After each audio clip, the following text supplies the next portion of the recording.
Hello. कैसे हैं आप लोग? मेरा नाम है नवाज और आप देख रहे हैं GS with Nawaz. GS with Nawaz के इस अगले पार्ट में हम बात करने वाले हैं मोशंस ऑफ द अर्थ की। जैसे कि हमने पिछले वीडियो में लैटिट्यूड एंड लॉन्गिट्यूड पे एक अच्छी वीडियो बनाई थी, आप उसे हमारे पिछले वीडियो में यूट्यूब चैनल के माध्यम से आप उसको देख सकते हैं। तो पिछले हमने लैटिट्यूड एंड लॉन्गिट्यूड में भी हमने मोशंस ऑफ द अर्थ की बात की थी कि कैसे जो एंगुलर डिस्टेंस है वो कैसे मापे जाते हैं। जब पृथ्वी गति करती है तो जो एंगुलर डिस्टेंस वो टेक करती है उसको वो कैसे हम उसका मापन कर सकते हैं, इसी को हम लैटिट्यूड एंड लॉन्गिट्यूड में पढ़े हुए थे। आज हम बात करने वाले हैं मोशंस ऑफ द अर्थ की। मोशंस ऑफ द अर्थ हम इस वजह से पढ़ने वाले हैं क्योंकि ये मोशंस ऑफ द अर्थ ही है जिसके द्वारा ही, चाहे वह समय का निर्धारण हो, दिन और रात का निर्धारण हो या फिर हमारे सीजन्स का निर्धारण हो, इन सभी का जो निर्धारण होता है, इन सभी का जो डिटर्मिनेशन होता है, चाहे वो टाइम डिटर्मिनेशन हो, डे एंड नाइट का डिटर्मिनेशन हो या फिर सीजनल डिटर्मिनेशन हो, ये सभी तभी पॉसिबल हो सकते हैं जब हम मोशंस ऑफ द अर्थ को अच्छे तरीके से पढ़ेंगे। यदि आप देखें कि अगर हमारी पृथ्वी अगर मोशन नहीं कर रही है, हमारी पृथ्वी मूवमेंट नहीं कर रही है, एक जगह पर स्थिर खड़ी है, तो उससे क्या होता है? अगर हमारी पृथ्वी अगर एक जगह पे स्थिर रहे तो हम कह सकते हैं कि एक जगह पे, यानी अगर वह हमारा फेस नॉर्दर्न हेमिस्फीयर पे पड़ रहा है सूर्य का, तो सिर्फ नॉर्दर्न हेमिस्फीयर पे पूरे साल दिन रहेगा और एक तरफ साउदर्न हेमिस्फीयर में क्या रहेगा, पूरी साल रात रहेगी। यानी कि दिन और रात का जो निर्धारण होता है वह भी सिर्फ और सिर्फ मोशंस ऑफ द अर्थ से ही पॉसिबल हो सकता है। यानी कि अगर हम बात करें, ये मोशंस ऑफ द अर्थ को इस फिगर के द्वारा हम देख सकते हैं। हालांकि फिगर इतनी अच्छी नहीं बनी है, लेकिन हम इस फिगर से ज्यादा अच्छे तरीके से एक सटीक आपको नॉलेज प्रोवाइड कराएंगे मोशंस ऑफ द अर्थ पे। जैसा कि हम देख सकते हैं कि जो पृथ्वी है वह एक इलिप्टिकल ऑर्बिट में वह सन का चक्कर लगाती है। इलिप्टिकल ऑर्बिट यानी कि ये जो दोनों पार्ट्स हैं, सन क्या करता है, अपने पुलिंग फोर्स से अर्थ को या फिर अदर प्लैनेट्स को खींच करके रखता है, पुल करके रखता है, और जिससे उसका जो पथ होता है वह फैल जाता है, रबड़ के जैसे तन जाता है, और जिसको हम इलिप्टिकल ऑर्बिट भी कहते हैं। तो ये इलिप्टिकल ऑर्बिट में ये क्या करता है, पृथ्वी सन का चक्कर लगाती है, और जब चक्कर लगाती है तो वह जो अर्थ है वह एक अपने एक्सिस पे झुकी हुई है। हम सभी लोगों को पता है कि अक्सर लोग यही जानते हैं कि पृथ्वी जो है वह गोल है, लेकिन गोल होने के साथ साथ पृथ्वी क्या है, अपने एक्सिस पे 23.5 डिग्री पे झुकी हुई है। यह सीधी नहीं है, यह सीधा गोल नहीं है, यह थोड़ा सा ऐसे झुका हुआ है। तो इसके वजह से जो पृथ्वी चक्कर लगाती है और जो हमारा जो northern hemisphere, southern hemisphere, eastern and western part है, यह एक एक समय में बदलते रहता है, और यही जो बदलते रहता है, इसी बदलने के साथ साथ हमारा समय बदलता है, हमारे मौसम बदलते हैं, और हमारे मौसम बदलने के साथ साथ हमारे दिन और रात भी बदलते रहते हैं। अगर हम बात करें, जैसे मान लीजिए कि ये सन है और ये हमारी पृथ्वी है। अगर ये सन की जो लाइट है, हमारी पृथ्वी क्या है, स्फेरिकल इन शेप है। देखिए, परीक्षा में दो तरीके के सवाल पूछे जा सकते हैं। एक तो ये कि हमारी पृथ्वी स्फेरिकल इन शेप है, और एक हमारी पृथ्वी की जो शेप है वह जियोइड है। अगर जियोइड आपके ऑब्जेक्टिव टाइप क्वेश्चन में दिया हुआ है तो आप जियोइड पे क्लिक करें, और अगर स्फेरिकल इन शेप में दिया हुआ है तो आप स्फेरिकल पे टिक लगा सकते हैं। यानी कि जियोइड जो अर्थ का शेप है उसको हम जियोइड भी कहते हैं, और हमारा जो अर्थ है वो स्फेरिकल इन शेप है। स्फेरिकल अगर शेप है और अगर ये सन की जो लाइट है वो अगर पड़ती है तो सिर्फ एक ही पार्ट पे पड़ सकती है। अगर नॉर्दर्न पार्ट है तो नॉर्दर्न पार्ट पे पड़ सकती है, तो साउदर्न पार्ट क्या होगा, ये डार्क रहेगा, यानी एक तरफ दिन होगी तो एक तरफ रात होगा। मैंने पिछले वीडियो में भी बताया था, जब हम लॉन्गिट्यूड पे बात कर रहे थे, कि हम हिंदुस्तान में डिनर करते हैं तो अमेरिका में लोग ब्रेकफास्ट करते हैं और लंदन में लोग लंच करते हैं। ऐसा क्यों होता है? सिर्फ और सिर्फ मोशंस ऑफ द अर्थ के वजह से। तो आज हम इस वीडियो में बहुत ही अच्छे तरीके से मोशंस ऑफ द अर्थ को पढ़ेंगे और जानेंगे कि ये समर सोलिस्टाइस क्या होता है, समर सीजन क्या होता है, विंटर सोलिस्टाइस क्या होता है, विंटर सीजन क्या होता है, स्प्रिंग इक्विनॉक्स क्या होता है, इसको भी पढ़ेंगे। और हम पढ़ेंगे स्प्रिंग इक्विनॉक्स के साथ साथ हम पढ़ेंगे ऑटमन इक्विनॉक्स और ये ऑटमन सीजन क्या होता है। तो ये मोशंस हम देख रहे हैं, जो हमारी फिगर बनी हुई है कि नॉर्थ, हमारी जो पृथ्वी है यहाँ से घूम करके चक्कर लगा रही है नॉर्थ होते हुए और सीधा ये साउथ की तरफ बढ़ रही है और यहाँ पर ये हमारा सन है। ठीक है, अगर पृथ्वी का, और ये देखिए ये सन, ये हमारी जो पृथ्वी है ये 66.5 डिग्री के उस पे एंगल पे झुकी हुई है। कहां पे? ये हमारा है 21 मार्च। हम एक एक चीजों को आसानी से क्लेरिफाई करने की कोशिश करेंगे। तो हम आज सबसे पहले बढ़ते हैं इक्विनॉक्स से। देखिए इक्विनॉक्स का मतलब ही होता है equal day and nights. Equinox ये 2 दिन आते हैं जब हमारी जो सूर्य की किरण होती है वह क्या करती है कि इक्वेटर पे पड़ती है। जो सन की जो लाइट होती है वह कहां पे पड़ती है? इक्वेटर पे पड़ती है। और जब इक्वेटर पे पड़ती है, और इक्वेटर क्या करता है कि अर्थ को 2 इक्वल पार्ट्स में डिवाइड कर देता है। अगर हमारी ये सन की सनलाइट है, ये हमारा अर्थ है, इक्वेटर पे यहाँ पे जो सनलाइट पड़ेगी तो ये क्या करेगी? दोनों तरफ फैल जाएगी, इधर भी फैलेगी इधर भी फैलेगी। तो इससे क्या होता है कि दिन और रात दोनों बराबर हो जाते हैं। दिन और रात क्या होते हैं? बराबर हो जाते हैं। तो हमें इससे समझ जाना है कि इक्विनॉक्स अगर हमारे एग्जाम में आता है तो हम ये कहेंगे कि इक्विनॉक्स मींस होता है इक्वल डे एंड नाइट, यानी कि जो सन रे होता है वह कहां पे पड़ता है? तो वह पड़ता है इक्विनॉक्स में, इक्वेटर पे पड़ता है। ठीक, कहां पड़ता है? इक्विनॉक्स पे, इक्वेटर पे पड़ता है। और जब इक्वेटर पे पड़ता है तो वह दोनों हेमिस्फीयर में फैल जाता है। और जब दोनों हेमिस्फीयर में फैलता है तो नॉर्दर्न हेमिस्फीयर की दिन और साउदर्न हेमिस्फीयर की रात दोनों क्या होती है? इक्वल टाइम पे होती है और दोनों का जो समय होता है वह इक्वल हो जाता है। ठीक, इसके बाद जब पृथ्वी घूमते घूमते घूमते घूमते अब यहाँ नॉर्दर्न पार्ट पे जब सन की जो किरण होती है, जो सन जो लाइट होती है वह कहां पड़ती है? नॉर्दर्न हेमिस्फीयर में पड़ती है। हमने जब लैटिट्यूड पढ़े थे तो हमने 4 पॉइंट्स को देखा था। 4 पॉइंट्स कौन कौन से थे? एक तो इक्वेटर जो ग्रेट सर्किल है 0 डिग्री लैटिट्यूड पे, एक 23.5 डिग्री लैटिट्यूड पे जो हमने पढ़ा था वो था क्या? Tropic of cancer, tropic of cancer. और साउदर्न हेमिस्फीयर में 23.5 डिग्री ट्रॉपिक ऑफ कैप्रिकॉर्न। और वहीं 66.5 डिग्री वो क्या था? Antarctic circle. और साउदर्न हेमिस्फीयर में क्या था? 66.5 डिग्री आर्कटिक सर्किल। और उसके बाद से 90 degree north pole, 90 degree south pole. तो हम यहाँ पे ट्रॉपिक ऑफ कैंसर की बात कर रहे हैं, ट्रॉपिक ऑफ कैंसर की, यानी 23.5 डिग्री नॉर्थ पे जब पृथ्वी घूमते घूमते 23.5 डिग्री के एंगल पे घूम जाती है और जब सन की किरण ट्रॉपिक ऑफ कैंसर पे पड़ती है यानी 23.5 डिग्री नॉर्थ पे, तो वहां पे क्या होता है कि वहां पे दिन बड़ा होता है और रात छोटी हो जाती है। और जब ट्रॉपिक ऑफ कैंसर पे जहां पे सूर्य की किरण पड़ेगी वहां पे बट नेचुरल है कि वहां पे जो उष्मा होगी वह ज्यादा होगी। और जब उष्मा होगी तो वो फेस जो होगा, नॉर्दर्न हेमिस्फीयर जो होगा वह गर्मी महसूस करेगा और साउदर्न हेमिस्फीयर जहां पे कुछ पड़ ही नहीं रहा है वह क्या करेगा?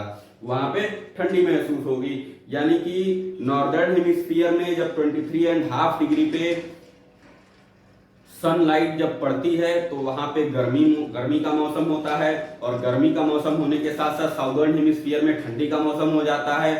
और अगर हम दिन और रात की बात करें तो दिन बड़ा होता है और रात छोटी होती है। इसको हम कहते हैं समर सोलिस्टाइस।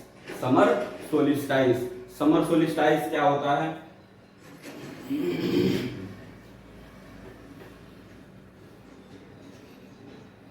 समर सोलिस्टाइस, देखिए हम एक एक चीजों को आसानी से क्लियर करते जाते हैं। मैं यहाँ पे लिख भी देता हूं समर सोलिस्टाइस।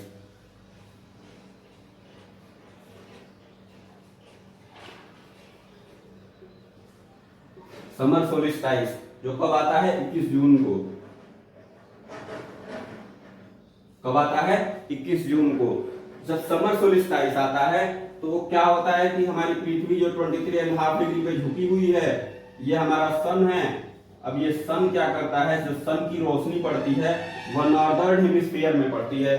नॉर्दर्न हेमिस्फीयर में पड़ती है तो इसका मतलब क्या हुआ कि नॉर्दर्न हेमिस्फीयर में गर्मी का मौसम होगा और साउदर्न हेमिस्फीयर ये जो है ये विंटर फेस करेगा और ये समर फेस करेगा। यहाँ पे जो दिन होगा वो बड़ा होगा, लॉन्ग डे होगा, लॉन्ग डे होगा, और नाइट क्या होगा, वह शॉर्ट होगा। तो ये हमारा होता है समर सोलिस्टाइस। ये 21 जून को पड़ता है तो हम इसको कहते हैं क्या, समर सोलिस्टाइस। ठीक है, समर सोलिस्टाइस। समर सोलिस्टाइस के बाद हम आ जाते हैं विंटर सोलिस्टाइस पे। विंटर सोलिस्टाइस में इसके विपरीत होता है। विंटर सोलिस्टाइस में क्या होता है, विपरीत होता है। जब पृथ्वी घूमते घूमते हमारा जो चैप्टर है वह मोशन ऑफ द अर्थ है, तो हम पृथ्वी को घुमा घुमा करके पढ़ेंगे। अब पृथ्वी जब घूमते घूमते पृथ्वी का जो नॉर्दर्न फेस है वह ढक जाता है, साउदर्न फेस बाहर आ जाता है। यानी ये सन है, ये सन है और ये पृथ्वी है।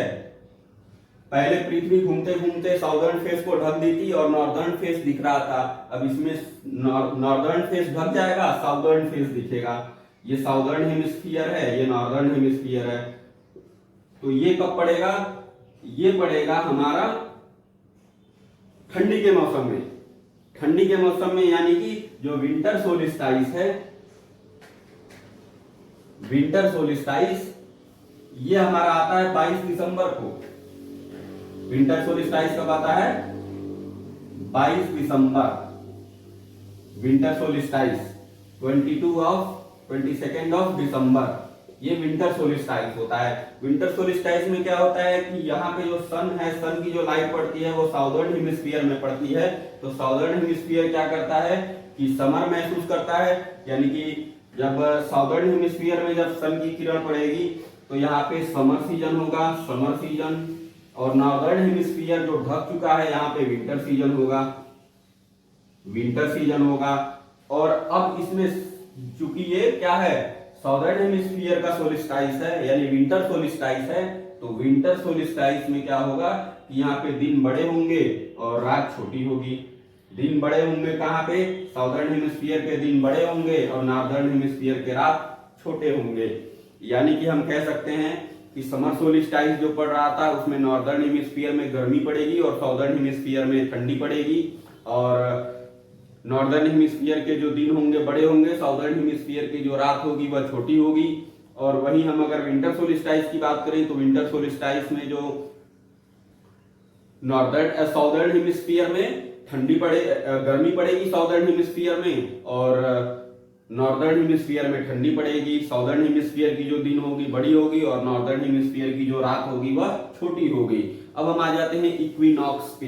इक्विनॉक्स हमने यहाँ पे देख लिया, ये नोट डाउन करने की चीज होती है कि विंटर सोलिस्टाइस और समर सोलिस्टाइस कब मनाया जाता है। तो विंटर सोलिस्टाइस हमारा 22nd ऑफ दिसंबर होता है और समर सोलिस्टाइस जो होता है, समर सोलिस्टाइस जो होता है वह 21 ऑफ जून को आता है, 21 ऑफ जून को आता है। अब हम आ जाते हैं इक्विनॉक्स पे। इक्विनॉक्स का जो लिटरल मीनिंग होता है वह होता है इक्वल नाइट्स। हमने इक्वल डे तो देखे हैं लेकिन इक्वल नाइट्स नहीं देखे हैं। लेकिन इक्विनॉक्स में क्या होता है, जब हमारी पृथ्वी घूमते घूमते जब 21 मार्च को, कब 21 मार्च को स्प्रिंग इक्विनॉक्स कहते हैं इसको, स्प्रिंग इक्विनॉक्स। स्प्रिंग इक्विनॉक्स 21 मार्च जब हमारी जो पृथ्वी है वह घूमते घूमते 21 मार्च के दिन ऐसे स्थिति में आ जाती है जब सन का जो लाइट होता है, ये हमारा सन है, सन की जो लाइट होती है वह इक्वेटर पे पड़ती है। इक्वेटर पे जब पड़ेगी यानी जो इक्वेटर क्या करेगा, इन दोनों पार्ट्स में सन के लाइट को फैला देगा। और जब दोनों पार्ट्स में सन के लाइट को फैला देगा, यानी कि साउदर्न हेमिस्फीयर और नॉर्दर्न हेमिस्फीयर, दोनों हेमिस्फीयर में क्या होंगे, दिन और रात बराबर होंगे, और इसी को हम इक्विनॉक्स कहते हैं। तो ये हमारा स्प्रिंग इक्विनॉक्स है, जो कि 21 मार्च को पड़ता है। और वहीं पे हमारा जो सितंबर के महीने में ऑटमन इक्विनॉक्स पड़ता है, autumn equinox. Autumn equinox 23rd of September, 23rd of September को क्या होता है, ऑटमन इक्विनॉक्स पड़ता है। इसके बाद अगर हम बात करें तो देखिए, हमने देखा होगा कि जो मेरी क्रिसमस होता है, क्रिसमस कौन से महीने में मनाया जाता है, तो 25 दिसंबर को। लेकिन एक ऐसा भी देश है जब क्रिसमस कब मनाया जाता है, उसको गर्मी के दिनों में मनाया जाता है। वह गर्मी के दिनों में मनाने वाला कौन सा देश है जो मेरी क्रिसमस को गर्मी के दिनों में मना रहा है, वो तो 25 दिसंबर को मनाया जाता है। जी हाँ, बिल्कुल आपने सही सुना, एक ऐसा भी देश है जो मैरी क्रिसमस को कब मनाता है, तो समर सीजन में मनाता है। और वो कौन सा देश है, वह है ऑस्ट्रेलिया। ऑस्ट्रेलिया, आपने नाम तो सुना ही होगा, वर्ल्ड कप के लिए जाना जाने वाला ये देश ऑस्ट्रेलिया। यहां पे जो ऑस्ट्रेलिया होता है,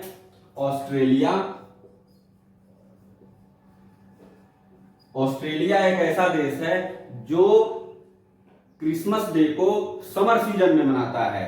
ऑस्ट्रेलिया क्या करता है, क्रिसमस डे को समर सीजन में मनाता है। और क्यों मनाता है, इसके पीछे भी यही मूवमेंट ऑफ द अर्थ है, मोशन ऑफ द अर्थ है। क्या क्या होता है कि जो ऑस्ट्रेलिया है, यह एक साउदर्न हेमिस्फीयर वाला देश है, साउदर्न हेमिस्फीयर वाला देश है। और हम ये जानते हैं कि जब हमारा जो नॉर्दर्न हेमिस्फीयर पे जब सन की, ये हमारा नॉर्दर्न हेमिस्फीयर है, ये साउदर्न हेमिस्फीयर है, जब सन की जो रोशनी होगी नॉर्दर्न हेमिस्फीयर में पड़ेगी, यानी कि विंटर सोलिस्टाइस कब होगा, 22 दिसंबर। 22 दिसंबर मीन्स हम कह सकते हैं कि वे देश जो नॉर्दर्न हेमिस्फीयर में गर्मी और साउदर्न हेमिस्फीयर में ठंडी महसूस करते हैं, वे ही देश 25 दिसंबर को यानी कि ठंडी के मौसम में क्रिसमस मनाते हैं। और हमारा जो साउदर्न हेमिस्फीयर में पड़ने वाला ये जो देश है ऑस्ट्रेलिया, ये क्या करता है, समर में क्रिसमस मनाता है। यहाँ पे उल्टा हो जाता है। हमने जैसे देखा कि जब समर, पृथ्वी घूमते घूमते जब साउदर्न हेमिस्फीयर का पार्ट जब पहले पड़ेगा और पहले यहाँ पे दिन होगा और नॉर्दर्न हेमिस्फीयर में रात होगी, हाँ, तो क्या होगा कि इस कारण जो ऑस्ट्रेलिया है वह क्या करता है, समर सीजन में अपना क्रिसमस मनाता है। तो ये एक ऐसा देश है जो क्या करता है कि अपना जो क्रिसमस होता है वह उल्टा, और देशों के उल्टा, जैसे हम इंडिया वाले हैं, हमारे देश में क्रिसमस कब मनाया जाता है, 25 दिसंबर को मनाया जाता है, ठीक है, ठंडी के दिनों में मनाया जाता है, बहुत कड़ाके की ठंड होती है। लेकिन एक ऑस्ट्रेलिया ऐसा देश है कि यह समर सीजन में अपने क्रिसमस को मनाता है, यानी कि गर्मी के दिनों में क्रिसमस को मनाता है। जब हमारे वहां गर्मी पड़ती है तब वहां पे ठंडी पड़ती है। तो ये सारी चीजें जो हैं, ये हमारे मोशंस ऑफ द अर्थ के वजह से ही पॉसिबल हो पाती हैं। आज की वीडियो में बस इतना ही। आगे के ऐसे ही इंटरेस्टिंग वीडियोस को देखने के लिए हमारे चैनल को लाइक करना ना भूलें, सब्सक्राइब करना ना भूलें, और कमेंट बॉक्स में अपने नए नए टॉपिक्स को भी आप दे सकते हैं, जिसको हम यहाँ पर चर्चा कर सकते हैं। आज के लिए बस इतना ही। धन्यवाद।